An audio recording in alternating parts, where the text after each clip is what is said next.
Welcome to the deep dive.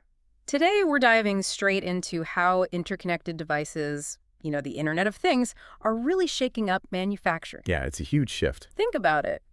The kind of smart tech maybe in your home, but now running whole factories, changing how everything gets made. It really is an evolution. We're definitely moving from those older sort of isolated systems towards something much more connected and, well, data-driven. And for our listeners, folks who want to get a solid handle on this quickly without getting lost in the technical weeds, we've looked at some really interesting stuff. Hmm. We've gone through research touching on drug development, pharmaceutical processes, even the regulatory side. Now, hang with us because connecting these seemingly separate areas, it actually reveals some fascinating things about the future of manufacturing generally. Right. You start seeing parallels with the kind of intense precision and constant monitoring you need in pharma R&D. And what's really interesting is seeing how those core ideas, rigorous quality control, really understanding your process, things that have been, central to pharma for ages, are now being amplified. Amplified and applied much more broadly through IoT. Exactly, through these new technologies. So our mission for this deep dive is pretty clear. Break down the main ideas of IoT in manufacturing. We'll focus on two big things: monitoring equipment health and making sure manufacturing processes stay consistent. Two crucial areas. And like always, we'll dig up some cool real-world examples. Okay, let's start with the basics. Monitoring the performance of the actual equipment. Right. So at its heart, this is about putting IoT devices, and we mostly mean sensors here, pretty sophisticated ones, directly onto the factory machinery. Okay. These aren't just simple switches.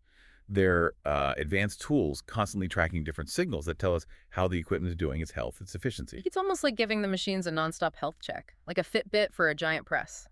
Yeah, something like that. A constant stream of real-time health data.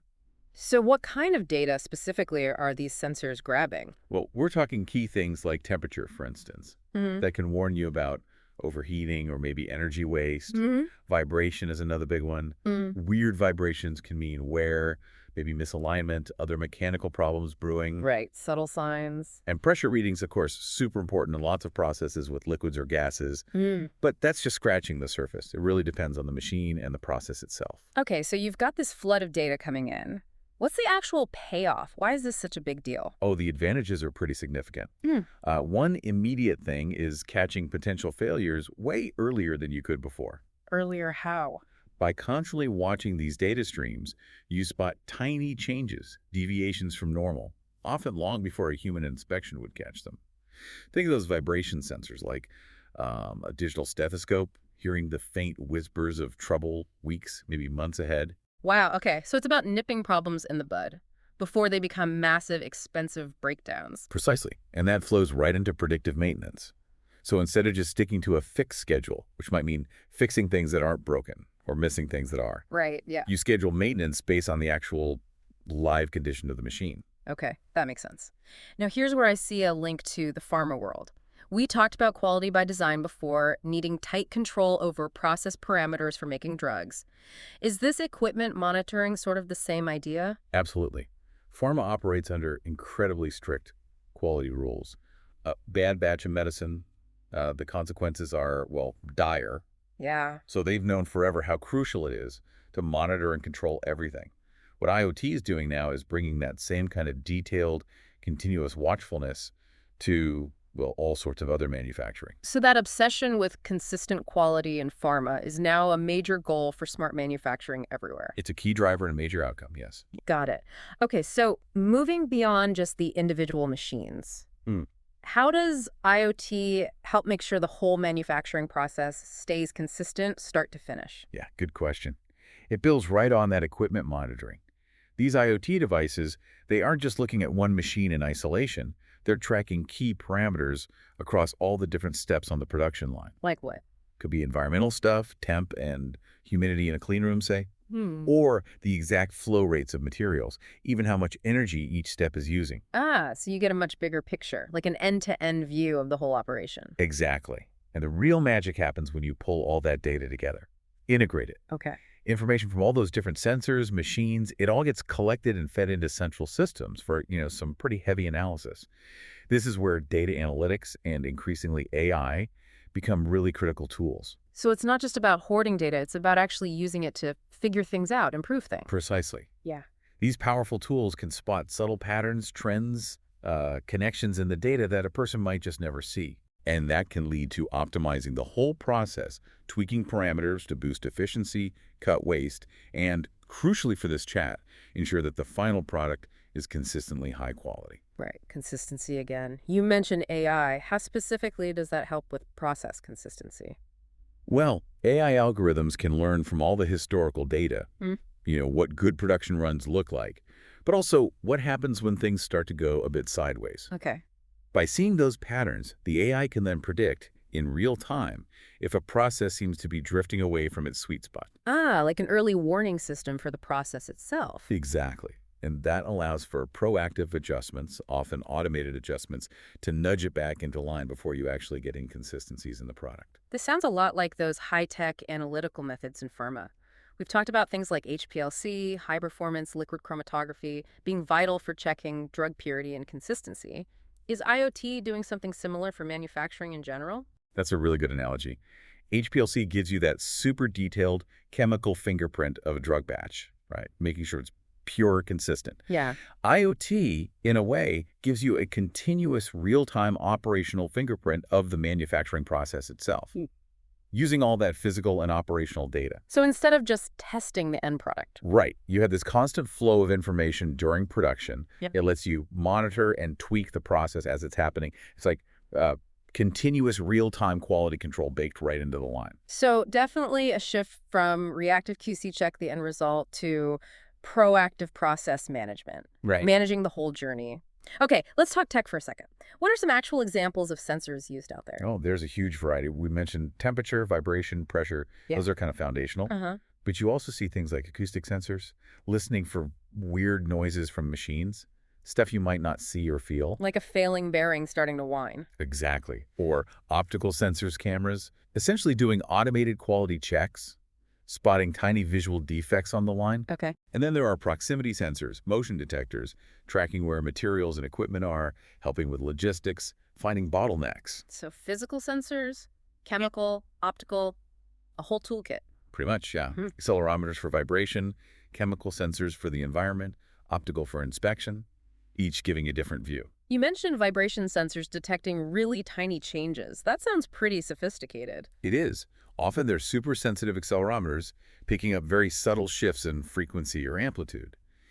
Then you layer AI on top to analyze those complex patterns. And the AI finds the anomalies. Finds anomalies that might signal, say, that bearing is starting to go long before a human or simpler system would notice. That level of early warning, it almost reminds me of when we discussed ultrasensitive bioanalysis, detecting tiny amounts of biomarkers for proactive medicine. Different field, obviously, but is there a similar idea underneath? That's a sharp connection. Yeah, I mean, the tech is totally different molecules versus machine vibrations, but the core principle, it's the same. So, It's about using advanced tech to catch incredibly subtle changes early on, so you can step in proactively and prevent a bad outcome. Whether that outcome is a machine failure or a health issue, it's moving from reacting to predicting and preventing. okay, so we've got sensors galore collecting tons of data, but you said the real value is integrating it all. Let's talk about that and maybe bring in some real-world examples, perhaps from that OPR&D literature you mentioned. Right, the integration is absolutely key. The true power comes when you bring data from all these different places, all the sensor types, different machines, maybe even building systems into one place, one platform. A single source of truth? Kind of. Sort of, yeah. It gives you that holistic view, the big picture of the whole manufacturing ecosystem. Lets you see things you'd miss looking at data points in isolation. And this links back to process analytical technology, PAT, right? We touched on that in pharma context before. Remind us briefly what PAT is about. Sure. PAT is basically a framework, mostly used in pharma, for designing, analyzing, and controlling manufacturing through timely measurements. It's about understanding the process and the critical variables in real time to ensure final product quality. Okay. Understanding and controlling in real time. Yeah. And IoT is what really enables PAT on a grand scale now. It provides that essential infrastructure, the constant real-time data streams from all those embedded sensors and analytical tools. Without that fire hose of live data, Pat would be much more limited. So basically, IoT is the data pipe, and PAT is the rule book for using that data smartly to manage quality during production. That's a good way to put it. And if you look at, say, the OPR&D literature, organic process research and development, you see this happening. There was a paper, I think, for 2021 discussing continuous flow synthesis, using real-time monitoring techniques right in the flow to produce pharmaceutical ingredients. That's PAT in action, enabled by sensor tech. And even though that's a specific chemical reaction in pharma, the basic idea using sensors and live data for real-time control that translates directly to smart manufacturing generally. Absolutely. The specific sensors might differ, maybe spectroscopy or flow meters in that chem example, but the core concept. Monitor continuously, adjust based on data, ensure the outcome. That's the heart of IoT in manufacturing, and it mirrors those PAT principles from pharma perfectly. Really interesting how those lines blur. Okay, looking ahead then, where's this all going? What's next for IoT in manufacturing? Well, one huge trend is definitely the deeper dive into AI and machine learning. We're moving past just collecting and analyzing data towards systems that can truly learn and adapt on their own. AI getting even better at predicting problems, optimizing incredibly complex processes automatically, even making autonomous tweaks to keep quality sky high. So that vision of the smart factory that can mostly run itself, that's getting closer. It's certainly the direction things are moving. And, you can even connect this to other big trends like personalized medicine. Personalized medicine, how does that link to factory automation? Well, think about it. Just like medical treatments are getting super tailored to individual patients. Right, based on genetics or specific conditions. Manufacturing processes, fueled by all this IoT data, can become much more flexible and adaptive too.